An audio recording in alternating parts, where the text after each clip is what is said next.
दोस्तों अगर आपका जैसे 498 का केस चल रहा है या डीबी का केस चल रहा है और उस चलते हुए केस में अगर आपका मेंटेनेंस बन जाता है, एंट्री मेंटेनेंस बन जाता है ना, तो फिर आपको काउंटर करना पड़ेगा या डाइवोर्स अप्लाई करने में आप बिल्कुल भी निडर हो जाए, फिर आप डाइवोर्स अप्लाई कर दीजिए। लेकिन ये किस कंडीशन पे करना चाहिए, इसकी 2 कंडीशन मैं आपको इस वीडियो में बताऊंगा।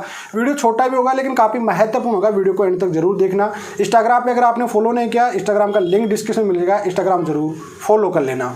देखिए दोस्तों, अगर आपका 498 चल रहा है और डीबी का केस चल रहा है और आपका एंट्री मेंटेनेंस बन जाता है ना, तो फिर आपका केस जल्दी से लाइन पे नहीं आने वाला, फिर आपका बहुत ज़्यादा समय खराब हो जाएगा। ये माइंड में आप बात फिट याद कर लेना सभी भाई। जब आपका चलते हुए केस में अगर इंटरिम बन जाता है, आप रोक नहीं पाए, उस पर स्टे नहीं लगा पाए, किसी भी तरह से रोक नहीं पा रहे हो, तो उस सिचुएशन में फिर आपका केस कभी नहीं होगा, कॉम्प्रोमाइजन की साइड में जल्दी से जल्दी नहीं आ पाएगा।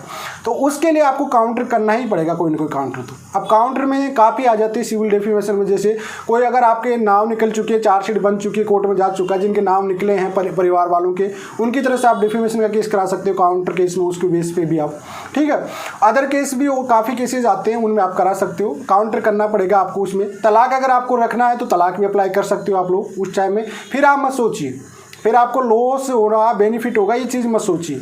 सबसे बड़ा लॉस डाइवोर्स अप्लाई करने में क्या होता है, मेंटेनेंस का। जब आपका ऑलरेडी मेंटेनेंस बन चुका है तो फिर आप डाइवोर्स अप्लाई करने से बिल्कुल पीछे मत हटिए। आपको रखना है, देखो आपको रखना है तो फिर आप काउंसलिंग में जाइए, कहने की बात कीजिए, चाहे लोक अदालत हो चाहे हाई कोर्ट में जाइए, लेकिन आप उसे काउंसलिंग में ख़त्म करने की कोशिश कीजिए अगर रिश्ता बनने योग्य है तो। ये बात मैं आपको पहले बता देता हूँ।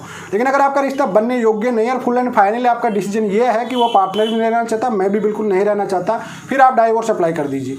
डाइवोर्स अप्लाई कर दोगे तो उसके बाद में कोई काउंटर बनता है डिफेमेशन का, जो भी कोई केस बन रहा है तो उस तरह का एक काउंटर केस करिए उस पर। और भी कोई केसेस बन रहे हैं, आप पे कोई डराया धमकाया, गाली गलौज किया, आपके साथ मारपीट की गई है, उसके घर वालों की तरफ से किसी की तरफ से आपको दिक्कत प्रॉब्लम क्रिएट हुई है, तो कोई ना कोई काउंटर पे 120 षड्यंत्र के तौर पे हुआ, जो भी हुआ, एक काउंटर केस ऐसा करना पड़ेगा जिससे आपका केस जल्दी से जल्दी टेबल पे आए। तो इस सिचुएशन के बेस पे आपको करना ही पड़ेगा, अदरवाइज आपका केस जल्दी से जल्दी खत्म नहीं होगा अगर इंटरिम मेंटेनेंस आपके चलते हुए केसों में बन जाता है तो दोस्तों ये एक बहुत महत्वपूर्ण टॉपिक था, इस पे काफ़ी लोगों को दिक्कत आती रहती है डाइवोर्स को लेके। तो आई होप आपको समझ में आ गया होगा। चलिए आज के लिए इतना ही। जय हिंद, वंदे मातरम।